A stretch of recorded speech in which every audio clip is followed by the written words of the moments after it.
Welcome back to the Chronicles of the Damned. Tonight, we lower the lantern into the deepest vaults of the immortal mind. In our first three chapters, we track the bloodline. We walk the ghastly streets of 18th century Paris. We witness the birth of a monster.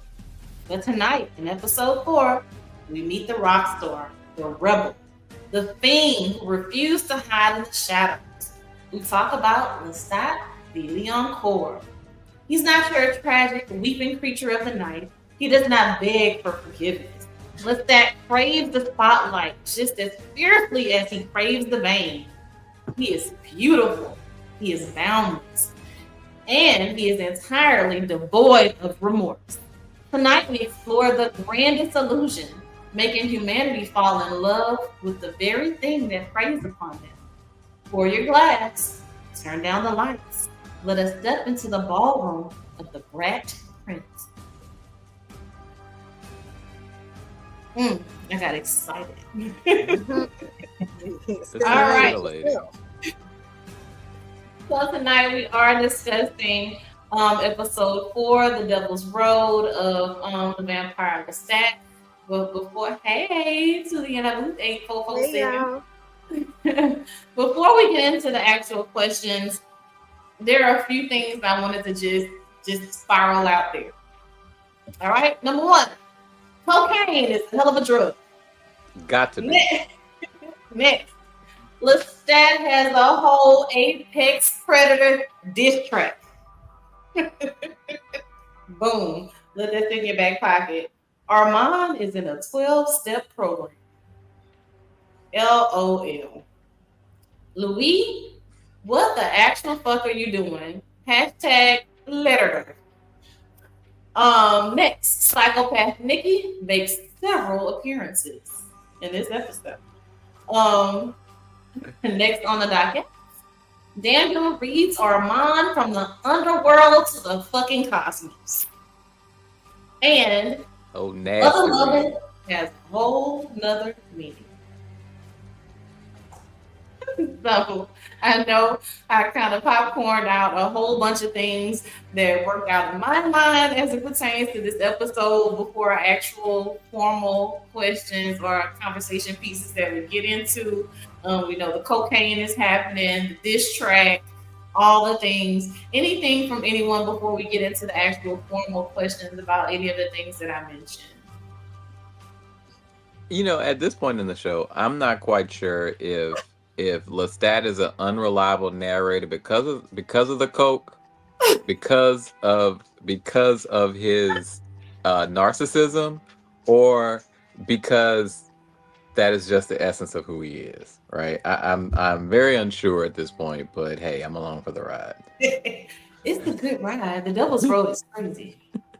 And they need to leave that narcotic alone. They need to leave that narcotic alone. My thing is, I want to see what happens between Daniel and Armand, and your girl Regina is off the hook. You who? Regina, whatever. Virginia. That's really what I wanted to say. That's why I got stuck. Whatever it is. I'm tripping. I think that I think your boy needs some help. Who? Which one? Boy, what? Louis. He's Louis. He's Louis when he's acting like this. He's Louis right now. When he's stuck, he's Louis. He's stuck all the time. Well, maybe we need to start calling him Louis. Until the last episode. They don't have no vampire psychologists out there. You know, I was thinking the same thing. They got lawyers, so they might have psychologists. They need one, like someone that's actually a trained psychologist with the hundreds of years that they have that can kind of really help them work through their shit. Because Louis got some issues, and Lestat got issues. They all got issues.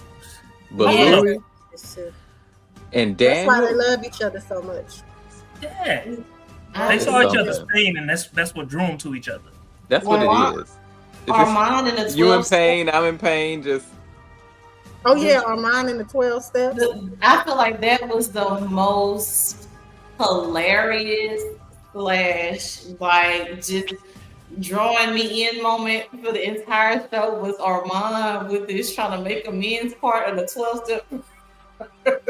And it's it's the writing of the letter and having to go to people and confess how you Yes, wronged he them really did and that part. etc. But boo, you have done so much bad and You so have. much ill. What are we I talking about right now? I don't know if a letter is enough. I just When I tell you Daniel read him from the underworld to the cosmos and he and read needed him for to. pure filth, I love every second of it. Lestat And he wrote him a needed diss to. track. That this track was so petty and so warranted. It was. Here's the thing though. I'm not And then sympathetic put to him on Daniel center either. stage. He made the lights go up on him. Yeah. Armand got so embarrassed he had to leave. I'm not sympathetic to Daniel because he low key wanted this. He sought after it even back in San Francisco back in the 70s. He played this game and he sought after it and he was a willing participant in the game, right? Way back in Dubai and in the 70s. So he's been wrapped around these two for a while. So I don't have any sorrow for you. I'm sorry, my boo. Don't have it. I don't either. I don't have it. Be best. Do And better. it sounds like Sophia. She's a runner. She's a track star. Oh, listen. Sophia, Gabrielle, ain't worth a dime in Chinese money. I'm They gonna need say to this call her once, and role I'm not gonna model. say it no Out more. of there, out of there, out of there. I'm not gonna say it no more. But if they drop Gabrielle's character off the side of a mountain today, I wouldn't care one bit. I You wouldn't wouldn't. mourn. I wouldn't. I loathe every second that she's on screen, with the exception of the little bit of backstory that we get about Lestat's upbringing. I hate it. I hate this part of the season, but I understand why it's necessary. So yeah, that is true. We don't know how Daniel was turned, and that may give us a different lens to look at Daniel. Um, but still, he's a dick. So I mean, I feel bad, but at the same time, you're like, You wanted it. you wanted this. And You he's wanted just so this. unlikable. He is. And Unnecessary. he's so enjoyably unlikable. He's enjoyably unlikable. I love the oxymoron. He is. All right, so let's get into one of our actual first discussion points and our questions. So, how does the title "The Devil's Road" serve as both a literal rock metaphor for the nomadic, lonely isolation of vampiric existence? So, the Devil's Road. How does it serve as a metaphor or the nomadic, lonely isolation of vampiric existence? So for me, and I might be off base. So within this book, they several times they mention the Devil's Minion in reference to Armand. And so when you think about the Devil's Road, when you walk down the Devil's Road, it's kind of sort of talking about Daniel and the fact that he wanted to go down this path. He wanted to do all these things. And now that he's living this life, it's almost like he was unprepared, even though everyone told him what the what was. He's unprepared for it. He's unprepared for how it's affecting him, how it's shaping him, his longings. He has these longings for Armand, and he doesn't know what to do with it, right? And so it's like this is his first step into it. And he said himself, Armand didn't prepare him for any of this. And so just like Lestat wasn't prepared for it. You know what I'm saying? So now, and to an extent, Armand wasn't prepared for it. And so, like, a lot of these people are like reliving traumas. He just had what was unlike the rest of them. He had their insight into what this life was. I agree with that. And the only thing that I will say is the one difference between, and this is why we give him so much grief, Louis had the most preparation for life as a vampire as anyone, and yet he is still so messed up, and he's still on this same path, on this same devil's road, that everyone else is, just harboring regrets and living trauma over and over again repeatedly. And we see this towards the conclusion of this episode with this whole sad Regina scene. How great to see the actress Delaney again, but in the way that, that daddy we reference, etc. And I know we probably get to it, is just a sad state to kind of see Louis in, and that the regret and the suffering that he's still enduring hundreds of years later, right? It it's just, it's this path, it's this vampiric path, and I just, I would love to see alternatives to how they're living in this universe to what some of the other vampires are doing, just as a curiosity. And I'm gonna repeat the question, Veraman. And so the original question was, how does the title "The Devil's Road" serve as both a literal rock tour, and a metaphor for the nomadic, lonely isolation of vampiric existence? Oh, You wordsmith the hell out of that question. And so the Devil's Road, when we think rock and roll, how does that title tie into the metaphor of being a nomad, constantly being here and to and fro, and being a lonely vampire? it makes me think of Armand, especially after all he's done. Even though there's like a cult-like following behind him, he's so lonely. You could just see it with these letters. I don't care who he's helped, it's never enough. He's always so sad and so always yearning for something.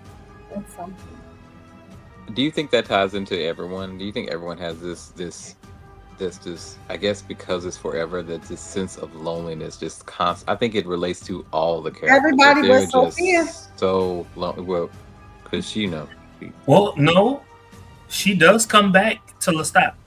She does Oh. come back to Lestat.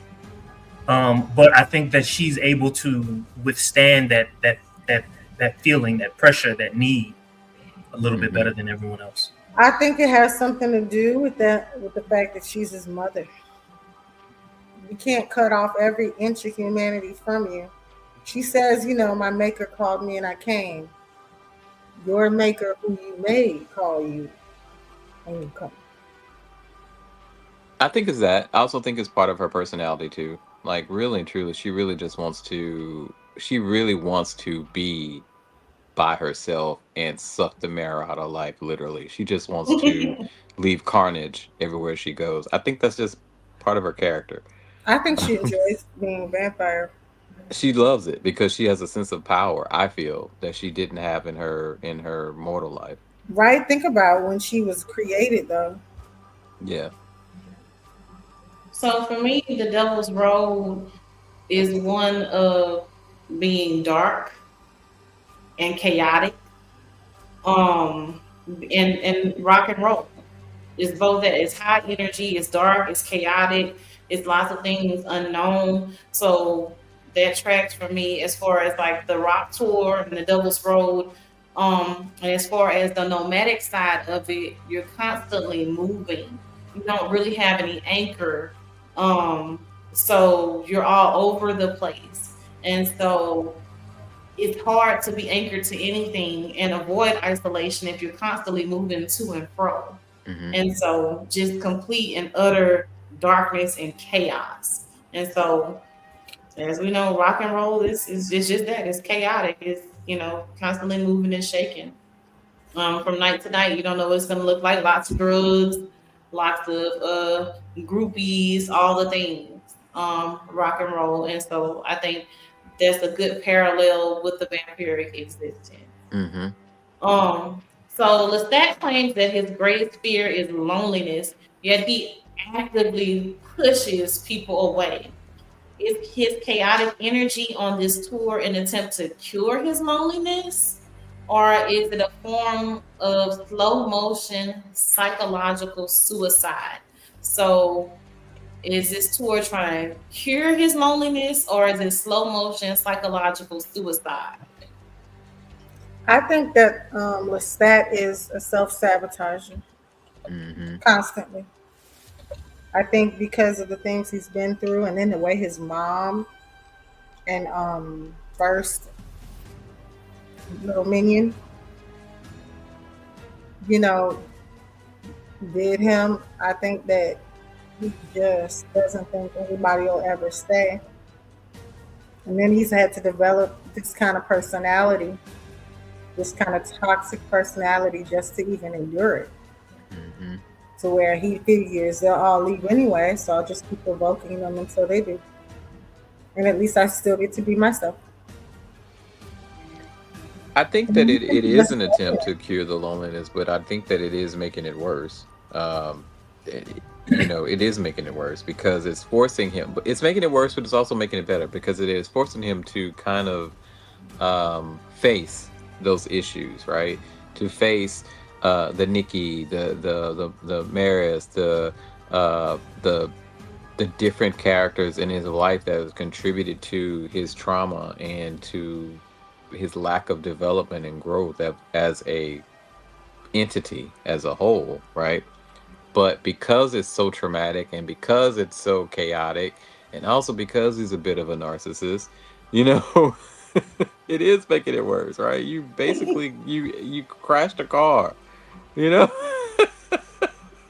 in a fit of psychopathic rage, you know. I For shits just and gigs. For shits and gigs. but ultimately I think it's necessary. I think ultimately what happens in the book is really is it is his path, right? And this book is him trying to come face to face with his past and or rectify the wrongs that he feels the book has brought out or has stated about him. While doing that, it is making him confront the issues that he currently has. Ultimately, we're going to get to the Brat Prince, the character at the end of the series, so to speak. And I think this is just a path to get there. So for me, so the question, does the tour cure his loneliness or make it worse? Basically, I think he did it in an attempt to, yes, to cure his loneliness, especially because he and Louis were trying to reconcile. Mhm. And so, in a way, he was trying to, he was trying to get back at Louis and especially Daniel, because he felt like Daniel and Telemaska had misinterpreted Louis's words, and he wanted to set the record straight. In so doing, he uncovered his own traumas. Mhm. And by uncovering his own traumas, now it is indeed making the situation worse, but it may actually help to heal him. Right. So 2D in the boot said the Devil's Road is pulled straight from the books. Also says, and it's about how the road for vampires is never ending. It was first mentioned in the Vampire Lestat, I believe. Thanks, Tootie in the boot. You love Tootie it. in the boot. A lot. We have a few more comments. Do you want to get them now or do you want to wait? Let's go for it. I can pause. All right. So 2P also says, and excuse me, I don't think it had anything to do specifically with Devil's Minion, aka Armand and Daniel. Lestat, in a weird way, is predictable. Armand makes me angry. Me too, Red Dog. Red Talk, I agree. I want to punch somebody in their face every time I see him. Hey, what's girls in Paris? It's my sister. Hey, girl. She says, "Hey, my favorite continent." Contessa. Yes. The Devil's Road is driven by their loneliness, but they all stay, I need my glasses, lonely because their actions and reactions hurt the ones they love, ultimately leading to a deeper spiral. True. That is true. You ate with that. That's really She that's what it's about. Tootie says Lestat's main motivation for the tour is kind of a spoiler, but I do think that he self-sabotages in ways that he doesn't mean to. Tootie, you don't think he's doing it on purpose? I think with his anger outbursts and things like that, it gets the better of him and he reacts and causes the situation to get worse. Just feel like after a couple hundred years, it ain't intentional. Tootie says, I think the tour has less to do with curing his loneliness and more with drowning it out with drugs, sex, and rock and roll. I like that too. In the boot. But isn't that basically the same thing though, kind of? Like he's basically bored for the lack of a better That's one phrasing. He's basically bored. Self-medicating. Right, he's self-medicating by, I'm gonna do all these things to cure what ails me, Yeah. But by doing so, as we all have said in different pieces, he's actually bringing about his healing. Hopefully, we'll see. All right, so I'm sorry, Bear Man. I said, I don't know if I feel like Lestat ever really wants to be healed. He strikes me as there's nothing wrong with him type of person. No, everybody is. As the whole world burns around him and everyone is falling off and into the dust and decay, he's like, everything is fine. Obviously, it wasn't me. The world been on fire. Like, let's not blame me. That's my take. Look, It has been on fire to his defense. Since the beginning, it's been, it's I been. merely just made it more, what did you Americans say? Hell. There you go. All right, so Lestat mocks Armand in a very public way on stage by performing his pop punk song Big Boss. Was this purely petty revenge, or does he use the worship of the audience to fill the void left by his mother? Was it just petty revenge, or is he using this as a way to fill the void of his mother? Big Boss. So I refuse to think that everything that he does goes back to that heifer. I refuse to think that. Although I will say that it is part of the reason for his character and who he is. But I will say in this moment, I personally think that really it's about a jab at Armand. I really think that's really what it is. Especially in light of, and the placement of it during the show is right after they had a conversation and he talked about, hey, I have a moment for you, I have a song for you, et cetera, et cetera. I invite you to a show, meaning he knew that he was going to come and he wanted him to hear that song, and he figured he would not be able to stay away.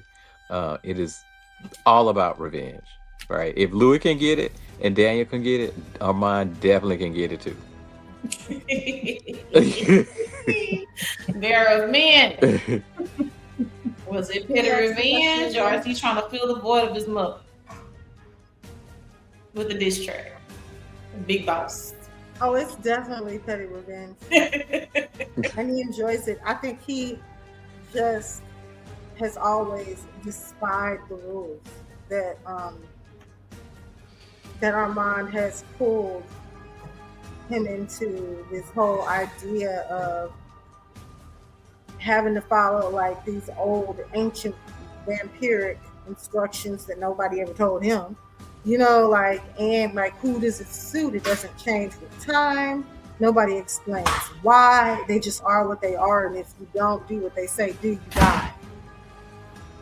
And then Armand at the time got to be the judge and the jury and the executor and all that. Oh no, he didn't. He kept his hands clean. He didn't execute. He got to be the judge and the jury. So I think that it's a big fact. You know what I'm saying? And I mean, haven't you ever wanted to spit in the eye of an ex that was so obsessed with you? Because I mean, think about it. Was that even his ex? Now that we look back on it, especially when we see the videos from before, it's like it wasn't even his ex. Not worried about you. You're just obsessed with him? Yeah. Oh my god. Oh my god.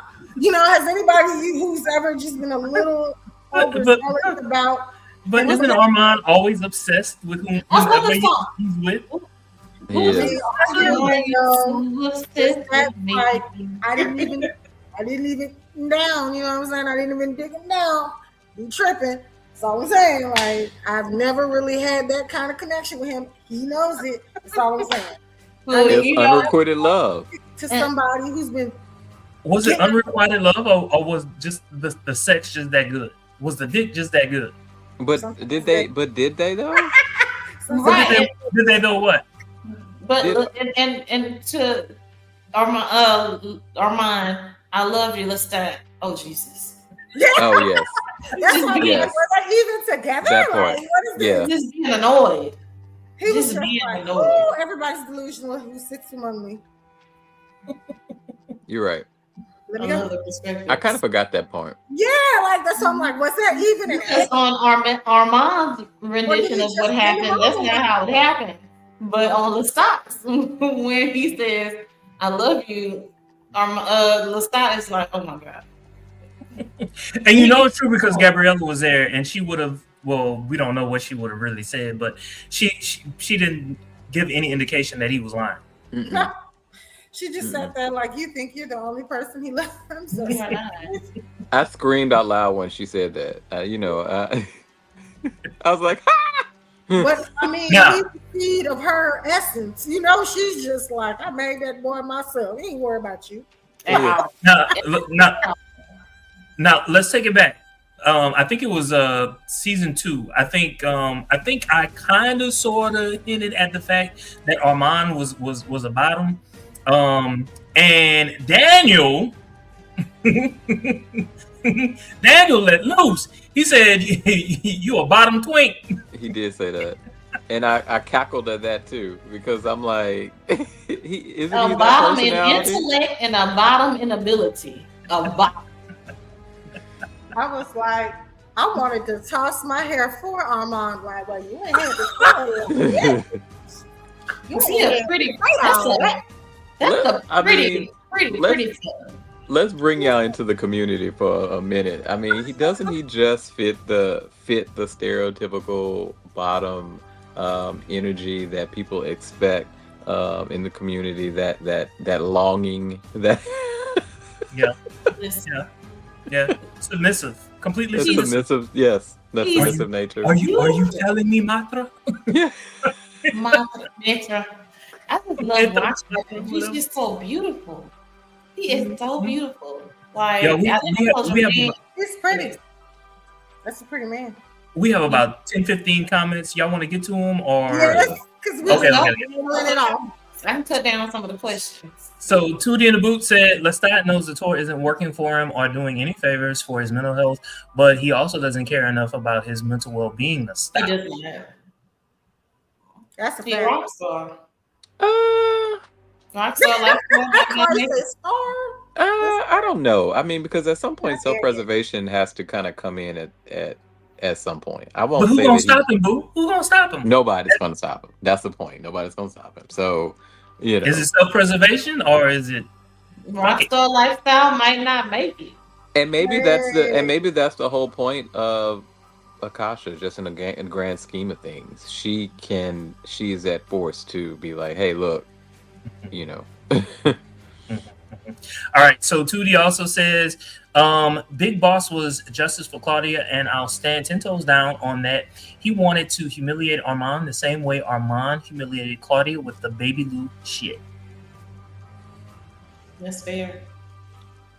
Is that fair when Lestat was he willingly was a participant in the destruction of Claudia? So Well- I'm not going to give him points because I don't think he was. I think he tried to rescue her. at the end, Ooh, Armand? No. Hell no. Lestat, huh? No. Didn't no, he find her ashes as well? Because didn't they show a clip where he saw the ashes too? He didn't see her when she burned, but I think he saw her when she burned.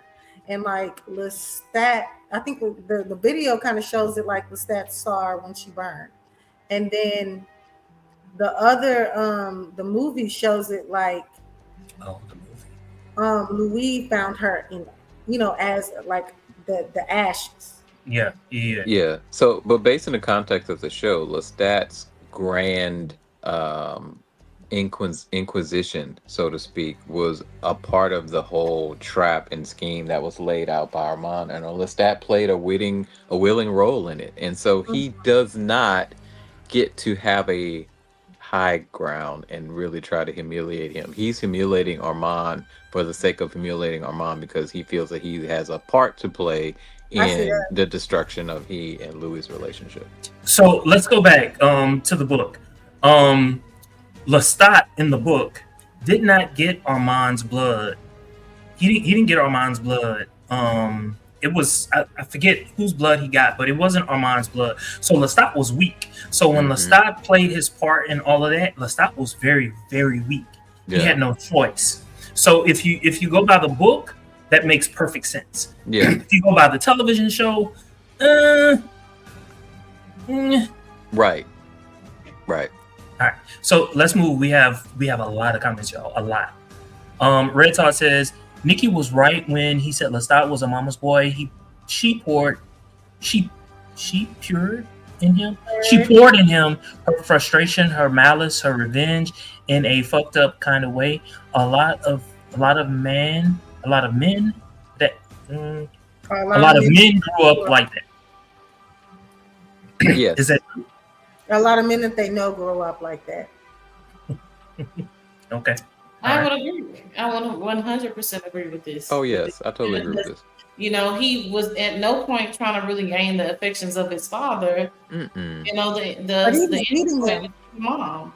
He was beating him and his mother. So And they bonded through their shared suffering in a, you know, in a way, and they also thought of themselves as more than, you know, the brothers and the father, right? Referring to them as cabbages and, you know, etc. So cabbage. I'm gonna start calling people that in real life. I am too. So Tootie also says, y'all saw them pigtails and the clown makeup. Claudia is a big reason why he did that. They even mentioned the trial when Armand was apologizing. Lestat is still upset about that, and rightfully so. Yeah. Because So Louis blamed him. okay. Louis blamed him. So Red Todd says Lestat is the product of his mama's frustration, malice, etc. Tootie says we still haven't seen his point of view of the trial, and there's a lot of context we don't have. Your thoughts about that? Would seeing Armand's point of view or Lestat's point of view change anything?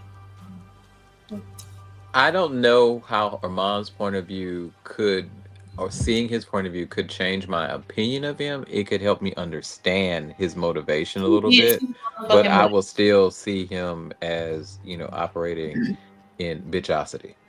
Absolutely. So rigid about the rules. I don't want to see Armand's point of view. I don't. Armand did too much at this point to where it's just gonna piss me off. Like I have no interest in seeing his point of view now. A real Lestat point of view, as opposed to the theatrics that were happening at the end of the season of the Interview with the Vampire, that's different. You know, this was all theatrics, and you know everything was just there. But yeah, I don't want to see Armand's point of view. I would be more interested in seeing Lestat's point of view from how things played out. That would be interesting. Like maybe even if it's just a supplement, like maybe 15, 20 minutes or 30 minutes or so, just to kind of see it, right? Just put the out of head curiosity. in. I got you. That what I don't. Just the head. Just put the head in. That ain't never enough. I done gotten in so much of trouble just saying that when I was. That ain't happens. Never gonna do it. I don't think physical sex. I think they blood share, which is feel intimate. Rita also says, I understand why. Oh, I'm sorry. I'm sorry. I understand why Armand and Louis were down bad that shower scene.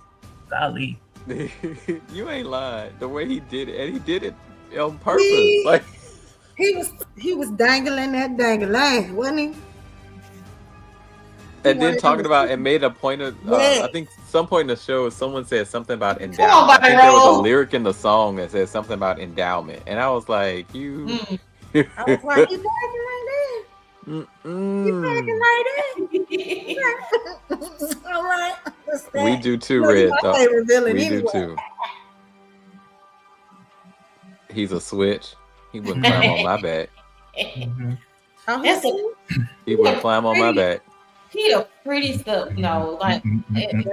You I know, told this to Jermaine. Like, I mean, I wish I could draw because Armand is just so damn pretty. I'm gonna make a critique though. What's he say? I'm gonna make a critique though. You gonna make her go ahead, critique. Can he have Antonio Banderas' body though? Baby, which is from what era? Girl, from whenever the movie From the 90s. From the 90s. Mine is From the the movie. from Desperado? yeah. Which Chanel as we talking about? And I don't know, but the accent, that Spanish accent, is just so fucking sexy. It is. To this very day, with the It braids and all. Just speak to me, Eddie. In the book, isn't he 18 though? Armand? Yeah. Armand is like, I want to say 16 or 17. One of Yeah, them. He's he's very a- young. So his build in the TV show is It's more closer to accurate. the- It's yeah. closer to how he's supposed to be. So Maybe we just seen these 18-year-olds eating steroids these days. Yeah. it's the milk. Right there. Because I'm like, shit. So Red Tart is referencing something that was mentioned earlier by one of us. I think Akasha gonna kidnap Lestat and smash him to death. Oh, pow, pow, pow. Okay. Oh, yeah. I can see it. And listen, she wouldn't be like no other character. She'd be just like all the other characters that we've seen so far. They've all wanted to smash him to death, Yeah. and they just got they full. They couldn't handle it, and drove him crazy. Because he kept saying he's got the blood of Akasha. He's fine. I'm fine. That's what keeps making me confused on whether, because I know the book Vampire Lestat comes out before The Queen of the Damned. And I'm like, wait a minute. Because that's what's so confusing. It's like, well, if you met Akasha already, how'd you get her blood? So here's the thing. So he never explained to Louis anything about Akasha. Remember, he's not supposed to talk about Akasha. Right. They what is it called? I was about to say she who not they shall who not not be named. be named or moved or something. They who cannot be moved. I forget what they So call them. so basically he wasn't supposed to talk about her. So Louis doesn't even know. It wasn't until season 2 that he even mentioned Akasha. And at that particular point in time, Armand wasn't even supposed to know who Akasha was, right?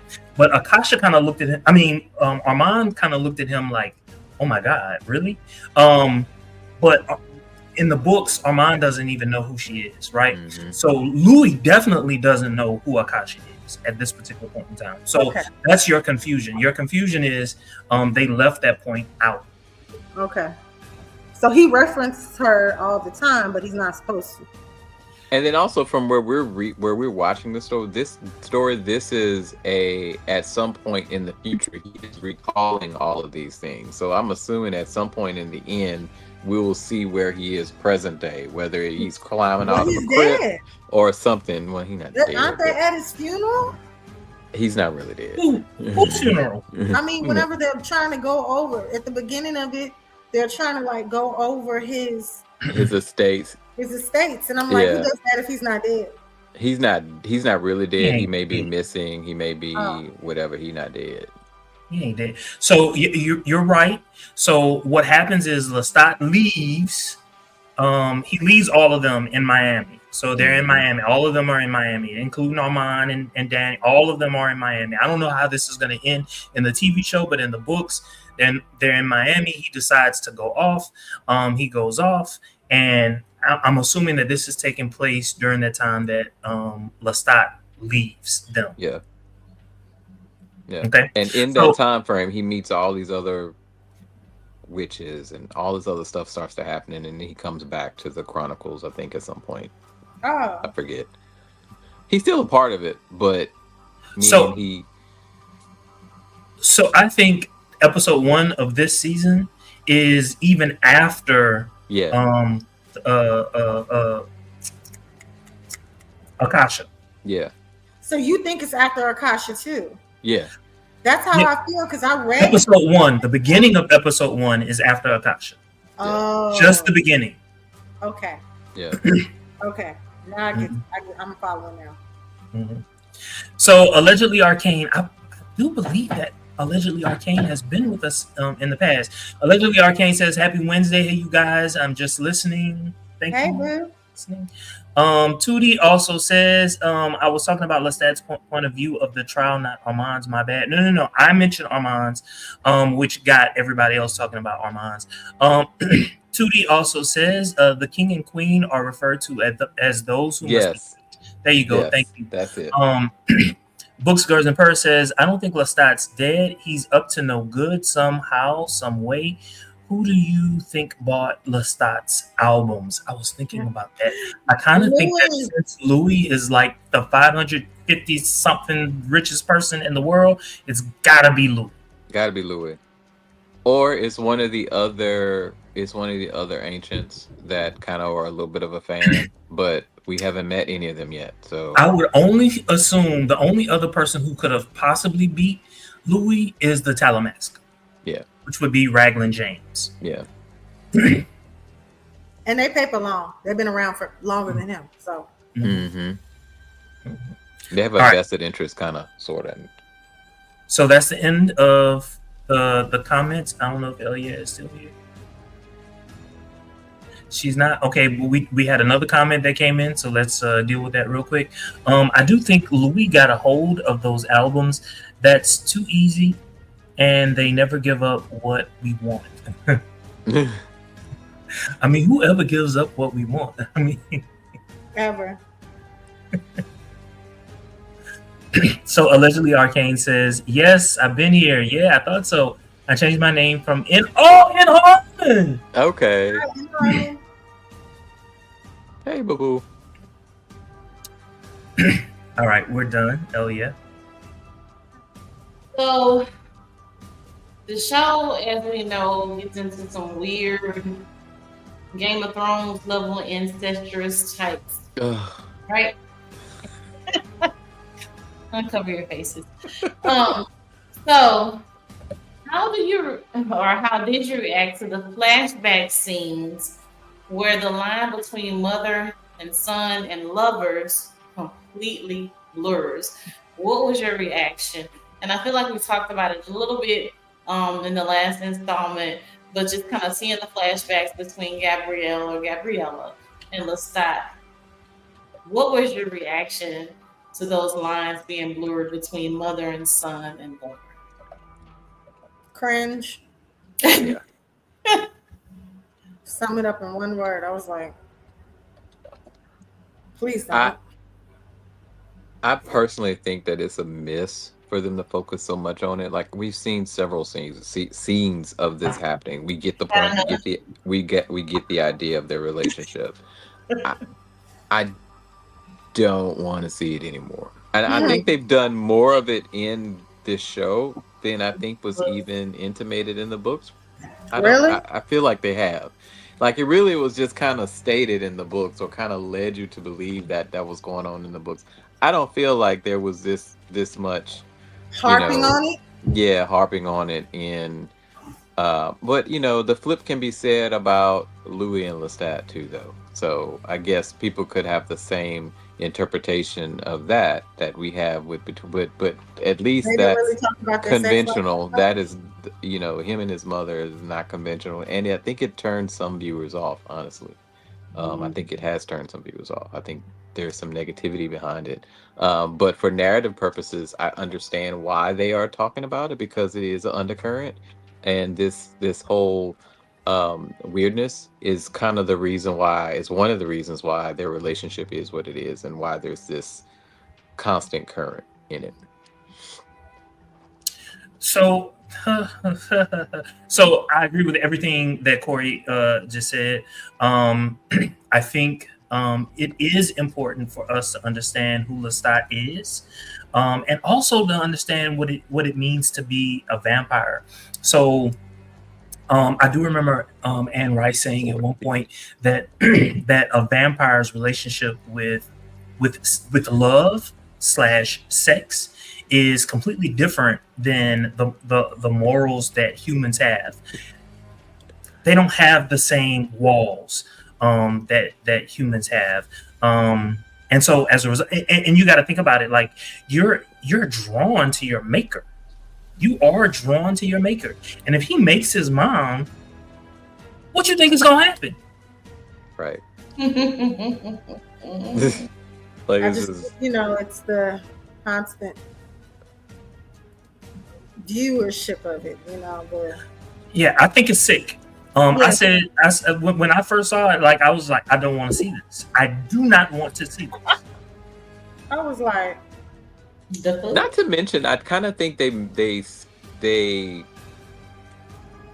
dropped the ball a little bit in their representation of her. I expected more androgyny, Yes. and that's not what I'm getting. So Yes. I kind of, that piece of it Do is you also think making it not fun. Do you think we're gonna get that? I mean, because he found the boat. It was empty, but her hair was cut off. Do you think we're gonna start to get that now? I hope so, because I really wanted to see it. I wanted to see their take on it, but if that's their take is what we've seen so far, then I feel like it's a miss. Excuse my dog, he's being nosy. I'm hoping so. I'm hoping that was like an Easter egg or what have you. But more than just the hair, the clothing, you know. So I'm hoping we'll get that. Do you want to get comments, or you want to go to the next question? Let me know. Let's go to the next question, and we will move to the next comment. Um, so at the end of this particular episode, we have Gabriella mentioning the voices. In a great emergence. Is she manipulating Lestat into becoming an apocalyptic vampire messiah? Is who manipulating Lestat? Gabrielle. Is she manipulating him into trying to become this apocalyptic vampire messiah, so to speak? Realizing he's reaching people through his music and blah blah blah blah. Is she manipulating him into becoming an apocalyptic vampire messiah, so to speak? I thought there were vampire voices. That's what I think they are. I think they're the old ones. I think that. Or do you think it's the other vampires that they're hearing? It's everybody. Okay. Oh, it's vampires and humans? No, it's just vampires. That's what I thought, and I thought that I didn't think that they were trying to make him a messiah. I thought they were trying to make him another, like, massive coven leader. Would it not kind of go hand in hand with him kind of being a messiah? It's just a question. So I don't think that vampires look at it that way. I don't even know if vampires really believe in God. So there's actually a book where he kind of goes through this whole little. There's a book in the Chronicles, the Vampire Chronicles, where he kind of goes down this whole rabbit hole with God and the devil. And Anne Rice's books kind of all have that little theme through them a little bit.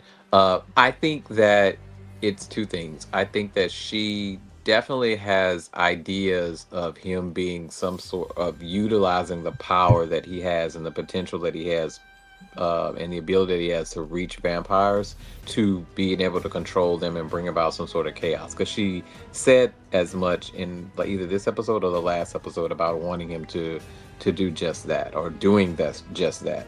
But I also think that what he's hearing, or the voices that she's hearing, and I think that he would hear them too if he wasn't so distracted with all the other stuff that's going on, right? Lestat doesn't want to hear. He doesn't use that part of his gift very often.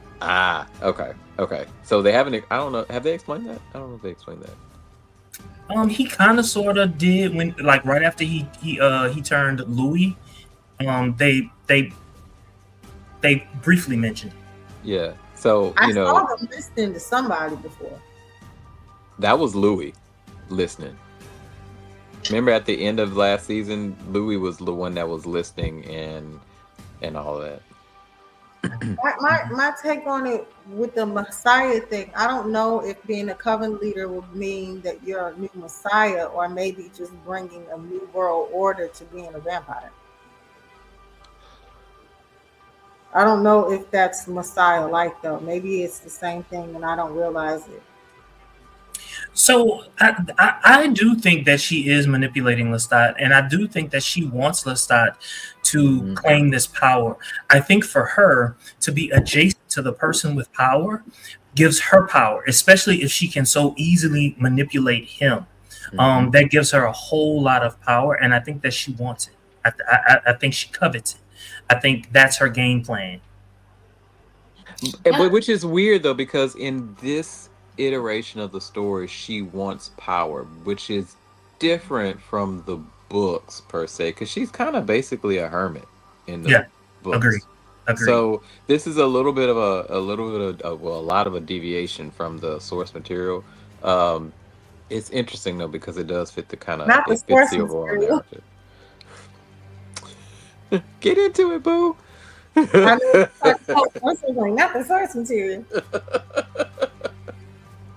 So for me, I do not doubt at all that she's manipulating him into being some sort of Messiah. And if we take away the religious sect part of it and just bring it into the vampiric nucleus of it all, a Messiah is someone who is a leader. Yeah. Trying to bring an awakening and do all of these sorts of things. And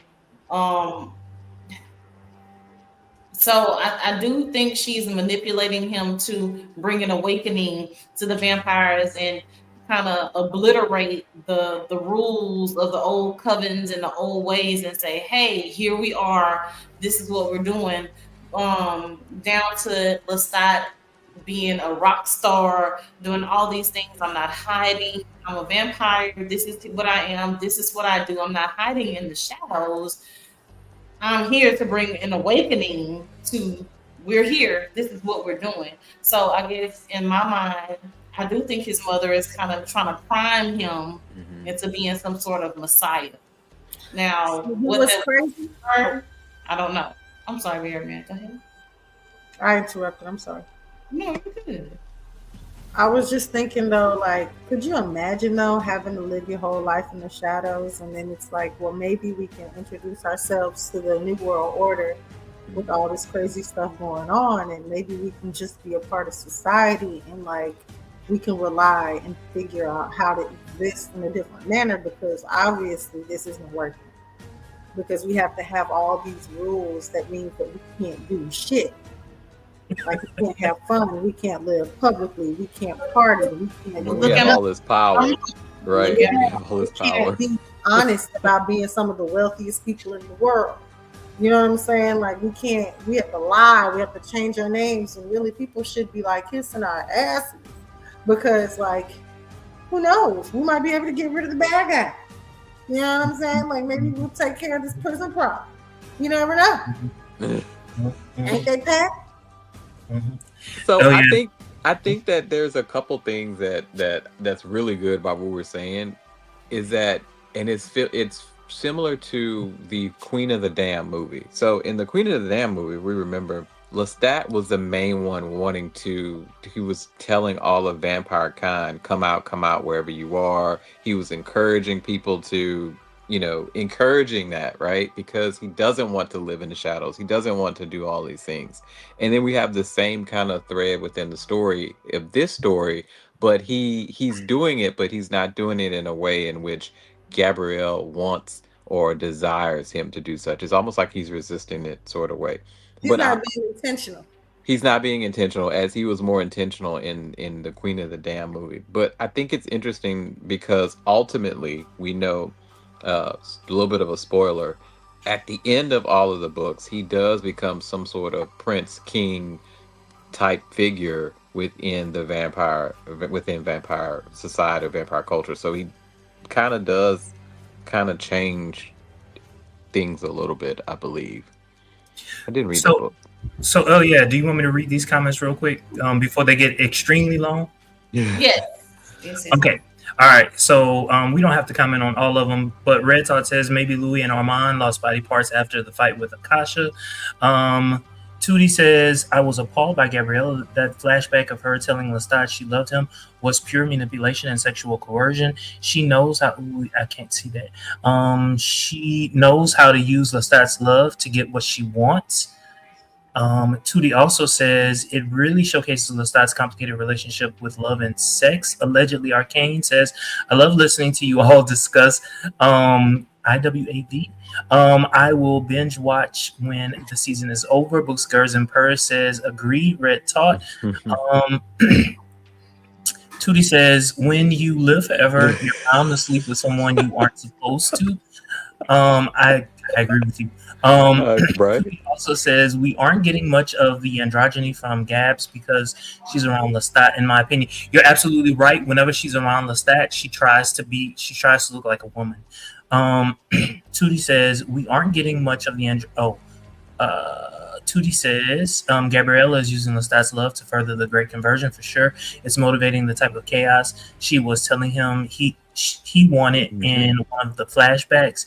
Red Tot says more than a prophet than a messiah, she listens. She wanted, my bad, that was a typo. Allegedly says to Tootie, so they are sexual beings. Tootie says to allegedly, these vamps absolutely are sexual beings to their very cores. Allegedly, yeah. Books, Girls, and Purrs says, yeah, I think Lestat turning Gabriella is a cautionary tale. He's made his mom a vamp. He's made a child a vamp, and 2 others that have mental health issues. Vampire existence sucks. Allegedly, Arcane says, "Oh, okay, thank you." But Boots, wouldn't you say though that if everyone would have some sort of mental instability if you've lived or if you can potentially live for forever, I think at some point in time you'd have some sort of something. Especially if you're trapped in the wrong body. You're trapped in an older body. You're trapped in a younger body. You really want to be vamped out in between 18, 24, 25. You know what I'm saying? You just want it because you You perky. I'm trying to be fine forever. What we talking about? Shit. All right. So, one final question. So the episode explores what happens when people look for a proxy instead of facing their own grief. How does Louis' dynamic with Regina parallel Lestat's dynamic with his mother? Oh, child. So looking for a proxy as opposed to facing your own grief. How does that parallel with Louis' dynamic with his mother? Louis' dynamic with Regina and Lestat's dynamic with his mother. So I don't know if I agree that they parallel in a way, but I don't want to say they mirror them, because I feel like Louis' grief with Claudia is based on the relationship that they had, the trauma bond that they had based on being with Lestat and all the time and stuff that they spent together and the things that happened in New Orleans and how she died and his reluctance or inability to be able to move on from that. I don't know if Lestat's relationship with Gabrielle has that level of. It's a proxy. It is. You And so think? It Not to- might be a proxy because of the relationship Louis had with his sister before she died. And so It's a combination of a couple things, you think, for Louis. Yeah. And which Corey, I love your brain. I think it's the most beautiful and sexiest thing I've ever seen. And so I'm not disagreeing, but I with Lestat, I do still feel like it's a proxy because it's so layered. Lestat didn't get a true mother. He didn't get a true sister. He didn't get any of those things. And so he's using that weird vamp creation, with his mother as a proxy for something that should have been a norm. I could see that. But I guess I could see that. Okay, I'm sorry, Berryman. I know you're itching to go. This is what I want to say. I'm going to the question. Louis turns Claudia because she was about to die. Lestat turns his mother because she was about to die. They're complicated because Louis and Claudia are brother and sister, Right. companions. Lestat and his mother, son and mother, companions. They are similar to an extent. I'm not going to say that they're 100%. I'm not going to say that. But they're complicated. These are complicated feelings that these people have for each other. And the complication is what's so beautiful. Isn't it? That's what makes it. That's what I makes feel us like- keep coming back. I It's feel so like complicated. they're family placeholders. Yes. Yes. You know, Yes. that's what the link is. It's like he was so close to his family, Louis. He was so close to his mother, Lestat. And like them being gone, you just don't have that anymore. You know, and people who have dealt with grief on a major scale of having someone super close to you gone, all you want to do is have that back. Yes. Neither of them had people they could truly trust. Mm-hmm. And so that tracks. Okay. Let's get to some of these comments. So allegedly Arcane was agreeing with Bearer of Men at your prime, of course. At your, what was that a Aaliyah song? At your best. At your best. Oh, yeah. Tootie says vampirism is a contrast state. I gotta read over here. Contrast state of regression, and Louis is a prime example of that. You would did I say constant? Thank you. You would think after season 2 that he would learn to live honest, as he told Lestat. That's what's so frustrating about Louis too. Because it's like he doesn't learn the lesson. It's like I feel like this is another pattern of him of rehashing the past and living in the grief and the trauma. What is he lying about though? He's more human than vampire. That's the thing with Louis. Yeah. Louis is holding on to that humanity still, and that's been the biggest. And he's not lying. He told her. He had her read the book. She had an option.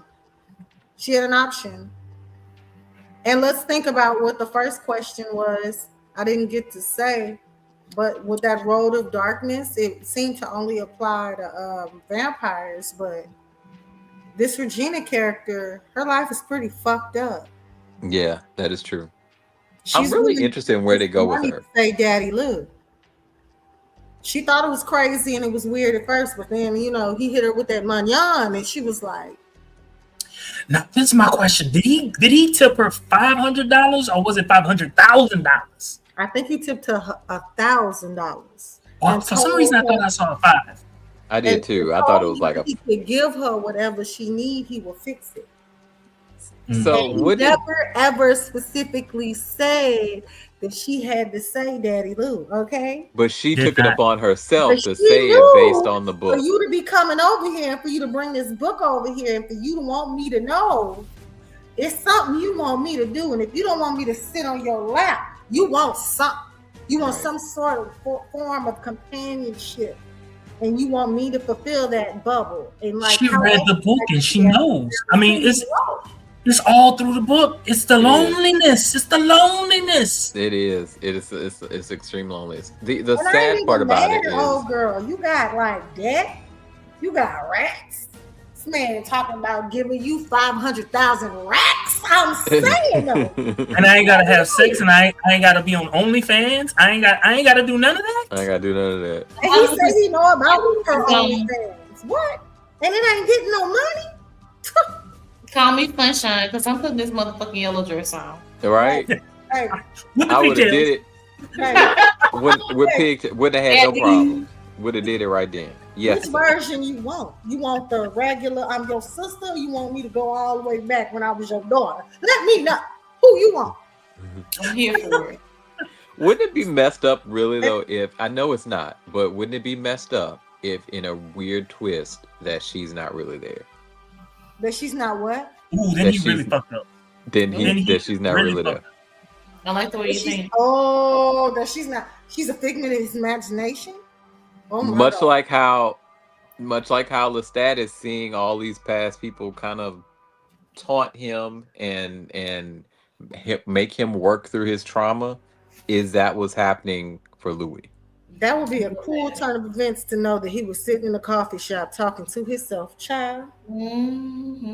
That's a mic drop right there. So Tootie says, but then we get to the first episode of season 3 and find out that Louis never told Lestat about the book, Lie of Omission. Now we see him using Regina, his new proxy, to cope with his loneliness. Thoughts? He's the reason for some of his loneliness because of some of the ways that he deals with things and how he acts and lies about certain things. But Louis. I think he's also crazy. I don't even think he acted. Louis didn't think that book was about to pop like that. That's me. did. He thought that Daniel's gonna drop that book and nobody gonna know. Yeah, nobody was listening. Nobody was in the group chat.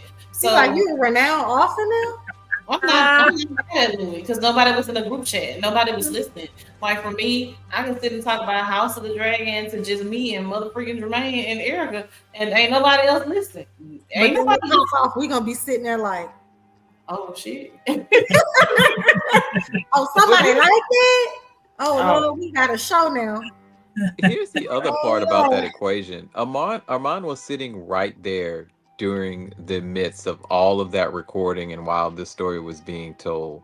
And he knew about the Great Laws. And if he was as much as concerned about the Great Laws as he claims to be, why didn't he step in?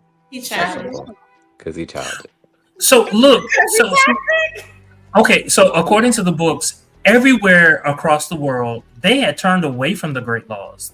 Mm. It was really just Paris that was holding on to it, and so I think we've got to move past the Great Laws, and vampires have moved past those Great Laws. But let's go back to these comments because we had an hour and 7 minutes. So Regina is absolutely a placeholder to attempt to fill the gaping hole in his heart that Claudia's death caused. Books, Girls, and Purse says Gabriella and Louis are similar, both withholding affection from Lestat. So I think that's another layer to why Lestat wants Gabriella around in the absence of. I love that. I love that. All right, so Onyx Crown says Louis lying to himself, thinking paying Regina for Claudia play will stave off the grief. It will not. It will not. I agree. Nothing will. So Tootie says Louis is putting Regina. So bad. Louis is putting Regina in danger by revealing his identity, which is against the Great Laws. By the way, I don't want him to be surprised this time when a girl is hurt because of him. Oof. Do you think something's gonna happen to Regina? Yeah, because I don't think she can stay in the show unless she's another character in disguise. Because how long can they push Delaney's character? Claudia, she gone. And I love that they have her working. I do too, but realistically, unless Louis turns up, they not gonna. How we feel about I that? think that would be I think the fandom. I think he would if she asked. I think the fandom would revolt. I really think that would be just a. Because it changes so much from the book. Yeah, that's just not. That's too far. That's too far. That's a step too far. Like it's nice to see her back on screen and let it play out. It's a step too far. Maybe a little too far. Like cosplaying Claudia is cool, but turning her might be too much. Books, Girls, and Purse says Regina's option was 500,000. Is my horror number like 10 million was Daniel? Wait.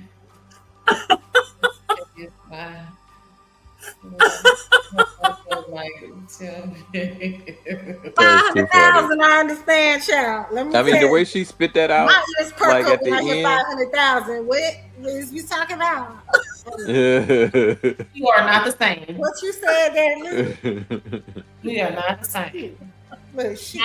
Say it again, Bear. What you said, Daddy Lou? Daddy Lou, you want me in the You want to be Daddy Lou or you want to be my brother? What we doing? What we doing? Onyx Crown says, I love that Delaney Hills mentioned Young Miami's Spin That in Hell reference yeah. to Regina in Yep. IG story. In that shit. Blue Sky the First says, I don't think Regina actually looks like Claudia. Okay. What do you mean? So look, yes. Demeanor, all the other things, no. Because I mean, it obviously it's the same character, Yeah. right? It's the same person, but they are not the same. Not even close. No, they aren't the same. So looks versus character and Question. They're the same piece. Do you think? Oh, I'm sorry. Wait, what you mean? Books, girls, purse. I'm confused. So let me ask this question until Books responds. Do you think that Claudia, if she had not died when she died, do you think that her personality would have been closer to Regina's? no, Mm-mm. no. I think that her personality was already close to Regina's. I think that's why he's even more drawn, because he's been sitting there watching her. The adult version of Claudia's mind, not the child. Yeah. That's why I said that's why I kept joking, like, but you want to be Daddy Lou or you want to be my brother? Which one is it? Honestly, I think it would be tempting for him to want to turn it, especially going back to what Barry Min said.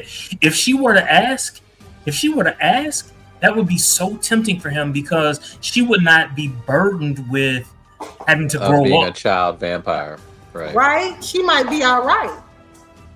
Again, I think it's interesting. I just don't think it's gonna happen because it's so far from the story. Would you stop watching it though? Because I wouldn't. Because I mean, I would it's not. I would not, but I would be scared that a lot of people would. You know how these fans are about Fans are crazy. You're right. about beloved stories. What do we think about that? Y'all, I think don't you want it to might- happen, but I do want it to happen because I want to see it, but I don't want it to happen because I don't want it to cause chaos in the show. Meaning the I mean, you the don't want the world show that to is go off. watching the show. You don't want the show to go off. I'm And kind of on the same wavelength with Corey. Like, it's just, where's it gonna go when you do that? Right. Like, I I'm mean, okay with it, but it has to no, make no. sense. Right. I mean, I think And it opens really- a lot of doors. A lot of things with book adaptations into screen, a lot of fans really just want the books to be adapted. They don't want people to change it too much, right? And I think what happens is when they make those too many changes, I want to cheapen it. it's not the same for them, and it will turn fans off. And we love the Honestly, series, I don't and we think don't that want it to. can be that way, because it's gonna change because it's a show versus a movie. I know.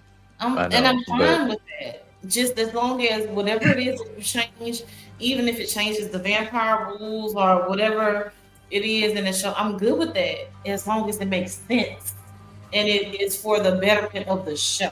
Mm-hmm. And it keeps viewers. It keeps I ain't worried about. Well, viewers. maybe they got a lot of backlash because a lot of people wanted her to come back. Because But that's not the saw her story. existing at the coffee shop. And so I'm good with that as long as however you guys decide to keep her, it makes sense. That's my thing. I don't want you to make it cheesy or make it too left to where it doesn't even feel like Anne Rice anymore at all. Like, okay, Anne Rice is going on to meet her maker. Cool, great. But at least keep her essence. You know what I'm saying? Like, if you're gonna change some things, make it make sense. That's all that I ask as a viewer. Like, I'm good. Like, remakes, I have no problem with that. Just make it make sense. So Books, Girls, and Purrs also says, I think Louis is the Lulu and thinks this person looks like Claudia, but in reality, she doesn't. I agree. I agree. Tootie says, And the oh, I'm mind- sorry. Did I interrupt someone? No, you're good. Tootie says Louis didn't turn Claudia originally, so I think that he'll turn Regina as a do-over since she is an adult, like y'all said. Onyx Crown says when Regina said "burn my ass up," nah, that better not happen. I don't remember that, to be honest. I don't either. I gotta go back and watch it because I don't I'm remember. about to watch it a second time to see that. I really think they're gonna. Was that when she was screaming at his ass outside the coffee shop? No, I went back and the closed caption was on there. I don't remember her saying that. She was just basically saying she don't have time for this in her life. She was saying stuff like that. Mm-hmm. I think ultimately what's going to happen with her, I think they're going to either, like Boot says, I think that there's going to come a point when he realizes that that's not actually her and she does not look like it's just all in his mind. Or I think she's not going to really be there and she's going to be a way for him to process his grief, much like Lestat is seeing those people from his past. It's just a little bit different for him. I think Louis is gonna ask Lestat his opinion, because for some reason I remember seeing Lestat at that coffee shop, and I think Lestat is gonna be like, let's not go to the past, let's go towards the future, leave that girl alone. That's what I think is actually gonna happen. I don't know if that's what's gonna happen, but that's what I'm thinking. I just pose questions, y'all. Elia is not here. So have we talked about that scene with Daniel and Armand at the end? That scene where conversion? What'd you say? About the great conversion? No, we have not. Because Okay. I didn't realize the great conversion was like too many vampires turning and like oversaturating the vampiric market. Like I guess ratio to humans, like they'll eat them all up. Like it can't be so many of us. That's how when I realized when Lestat was describing it, I mean not Lestat, when Armand was describing it, I was like, oh, that's no good. Because then what are you gonna eat? Animals, but it's not the same sustenance for them. It's gonna make them weak. So I kind of felt a little alarmed when he was talking to Daniel, and almost like we're starting to get the bigger picture, like almost like they introduced the bigger picture. Like he can't do this because it's going to widen the vampire market, and humans aren't procreating like that. I think, and that's where Akasha's going to come in ultimately, because I believe she is of the view that humans are animals, right? They're food. She is. That's not. She doesn't think that. No. Okay. Her real purpose. I'm sorry. I don't want to confuse. What were you about to say, Barrowman? I was about to say I remember reading the book, and I remember her feeling like there's a happy medium or something. So she does believe that that vampires are the apex creatures, if you will. But what she really wants to do is she wants to get rid of all the men. Oh. She wants to get rid of all the men. Save a few that will help to propagate the population. She believes that men are the reason for starvation, the reason for wars, the reason for rape and murder. While she would sit and sleep, she realized that, because it's not like she was asleep, she could watch the world. And she was like, yeah, I tell you who got to go, it's them. I mean, do we all not feel that way sometimes? No? Oh, okay. Okay. Well, I'm going to be honest, and I'm going to be like, when I was younger, yes, those same thoughts did cross my mind. Like when you're young and you could think 5-10 different things all at one time. Yeah. And you believed every one of them. At the same damn time. Yeah. So Honest Crown also says, Regina said that in response to Louis showing a pic of him with a Lemuel. Oh yeah, when she found out that he was really gay. All right. Tootie says Armand putting the Great Conversion on Lestat was foul. That shit has been happening since season 2, and Armand wasn't doing nothing about it then, as far as we know. I mean, okay, so I don't think that Armand. I don't think at this particular point in time, Armand doesn't know his level of power. He knows that there are vampires that are older than him, wiser than him, more powerful than him, and so in his mind, who is he?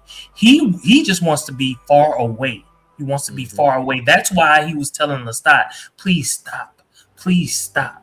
You're making this situation worse." That was in his way. That was his way of basically saying, "I care for not just you, but I care for all of us. All these vampires that hate me, I care for y'all. Please stop, Lestat. You putting us in a bad situation." All right. So Tootie also says he said that to scare Daniel out of continuing the documentary with Lestat. Quite possible. I just don't understand though, because I don't understand that narrative, because Armand was right there when this all kicked off. He was right there. Well, it started, according to the TV show, it started because of Louis and the book. Yeah. Yeah, more people have an awareness of vampires, and vampires having an old book was like, "Ooh, we can wake up. We can talk. We can come out of hiding. They know we exist." Y'all saw how Lestat got shot? Yeah. Did we talk about that? I was like, damn, because that's exactly what will happen in the day. Yeah. Yeah, that was a good little kind of that was thing that they did realistic there. to me. Yeah, It was. I was like, honestly, with all these crazy people, oh yeah, somebody come and shoot at you to prove a point. So this is where I am. Not about what you just said, Barrowman. I was thinking about Armand and Daniel and the power that the two of them share with each other.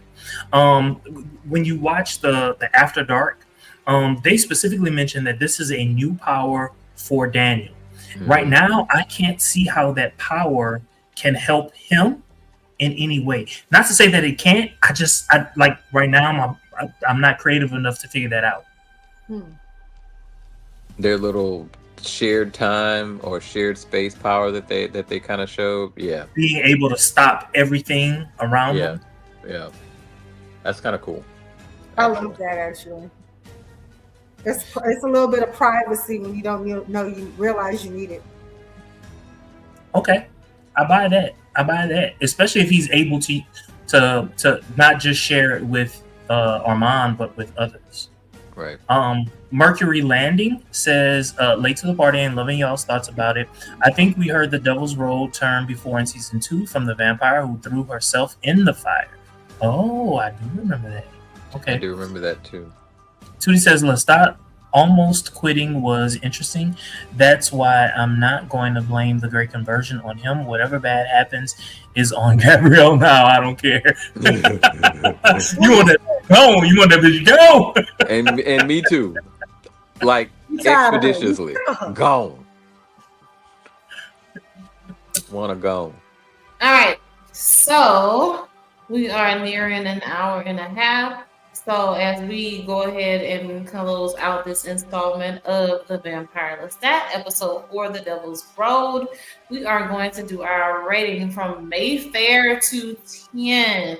I'm going to start with Bear of Men. How are you rating episode 4, Devil's Road of the Vampire Lestat, from Mayfair, basically being in the negative, to 10? I'm gonna give it a 7.5. I didn't really want to hear about his mom as much as people enjoy incest. I'm not one. It just throws me off, and getting into the backstory about how their Tawdry love affair happens. They could have kept it. I don't care. I don't want to know about it. I totally Keep it to agree. your fucking self. Like, oh, this is how I ended up fucking my mom. I don't care. I don't care. I don't want to, and maybe it's because I'm a mother of sons, bearer of men of sons. I don't care. But that's the reason why it gets the whole, like, number. 7.5. All right. Corey C. What you I going will also give it a 7.5. For the same reasoning. I don't want to see it. I don't want to see it. I think they lean too much on it, and I would rather see the space of time that they spend on that piece of the story. I would rather learn more about something else going on with Louis, or introducing the next part of the story, right? Yes. That's what I would rather. That's what I'd rather the time be taken up with. Yeah. Jermaine? So I'm gonna give it a 7. And I'm basically gonna echo a whole lot of what Corey just said. There were a certain part. Oh, Jesus. All right. So first, that first scene. No one has talked about that first scene, and the reason why no one has talked about that first scene, because that first scene was immaterial to the entire episode, show. Now, the only thing that it did was it told us that that Lestat had powers, but we already knew that Lestat had these powers. Why have that? That was a waste of time. So I was confused about what it was that I was seeing. So you got that piece, and then you add onto it. I've rarely said this. I think I said it once this particular episode. I don't find Lestat and his mama. That shit is gross. Mm-hmm. And I get it, they're vampires, but like it could have been insinuated. We could have seen some longing looks or whatever, and I still would have been grossed out, but I wouldn't have been grossed out to the point where I'm saying what I'm saying right now. Okay. It's your mom. Okay. What I was most interested in, and y'all know I love Louis anyway, but I was more interested in the dynamic between Louis and Regina, because that to me was more compelling. What was more compelling to me was the dynamic between Daniel and Armand. What was more compelling to me was the relationship between Armand and that band member who now realizes that Armand is his sponsor.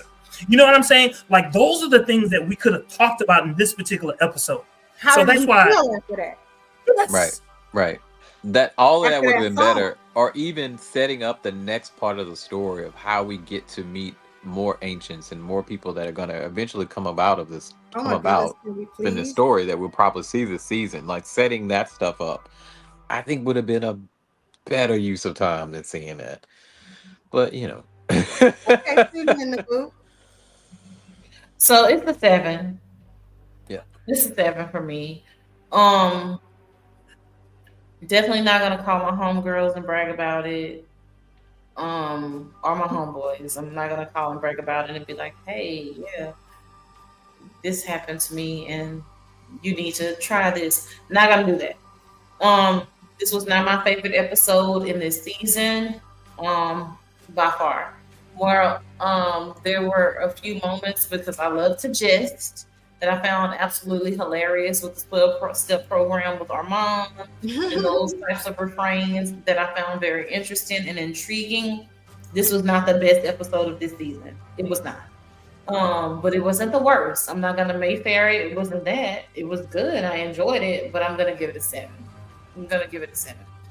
I will also say, to compliment what you're saying, I think this storyline is the reason why it's not in. I don't think it's in the top 10 on Amazon TV shows right now. It has fantastic ratings on Rotten Tomatoes, but it is not in 1, 2, or 3 in Amazon top TV shows right now. And I think really it's because of that piece. Am I gonna stop watching it? No. Hell no. I'm gonna watch it again. But Books Girls and Purse says, I feel like Armand and Daniel's bond is symbolic of how when you love someone, you feel like time stops and you can only see that person. So that's how the bond is manifesting. Question: do we think that this is something that is this showing us that maybe the bond is evolving, if you will? Because the Maker and Fledgling, they aren't able to communicate with each other and things like that. Is this not like a way of communicating? I just, whatever. I think maybe it might be getting to the point where I they like eventually books become a first. couple. I think. You think they're going to become a couple? I think. Okay. I love that Armand told them there was love there. Say that one more time. I like that Armand told him, no, there's I love. don't give a cotton picking rat's ass what Armand says. I don't trust him. He an asshole. He is an asshole. Honey, A whole I mean, ass. I don't know a person that walks the earth that isn't. Let me be fair, Baron. It's a certain disdain that I have for Armand in particular. He's done too much. Let me be very clear. Let me say that. I'm not discrediting anything that you say. I trust you. You can say water is wet. I'm going to believe you because that's what it is. That's what you said. But when it comes to Armand, He full of goddamn hogwash, huh? he's done too much. You Done too took much. credit for sentencing Louis to banishment. You took credit for that. That was not you. That was just that. That pissed me off. Yeah. You now you're gonna 12-step program. It's another Everyone deserves redemption. I agree. I agree, but will he get redemption in the show? No, I don't think he's gonna get it. Not this season. You think so? Oh, not this season, but yeah, he will. He will. I think that little club foot he got gonna give it to him. I can't wait to see from it. episode 1. I can't wait to see it. it. I do agree with somebody else. I think that's the fight with Akasha. That's my thinking. I don't know how. That's I what don't I'm know thinking that. too. It has to be. It's only her. Only she can rip something off and it don't fucking come back. God damn, girl. I think it's gonna go back. So your Valentine, thank you, your Valentine, said, but Lestat literally is ushering in the great conversion. Armand is correct, foul or not. It's true. Armand told the truth. He did. I think he might have. I feel like he was being honest. I do think he was being honest. I think his paranoia is justified because he knows that, some wild boys out here that are way older than he is. And he's like, oh, shit. Like, I do not want to deal with them. And then they know that these people I had something to do with, Lord. Our final comment, that is gross. Oh, yeah. 100% disgusting. I'm disgusted. All right. Well, thank you for joining us for the Vampire Lestat episode 4, The Devil's Road. We will be right back at you on next week. Same bat time, same bat channel. Go ahead. No, I was tomorrow. Also tomorrow for the House of Dragons. Oh, yes. We will be with you tomorrow. We're also covering House of the Dragon season 3, episode 2. Episode 2. Episode 2. Queen's It's 3 seasons, y'all. It's trio. The Queen's Landing. And on Sundays, we are coming at you with Beyond the Gates. So do not forget to like, comment, and subscribe. We'd love to hear from you. And thank you for everybody in the comments. We love it. Y'all made this so fun. Thank you for the engagement. We've got questions and we know you have answers, so make love to our senses in the comments. Drop them down below.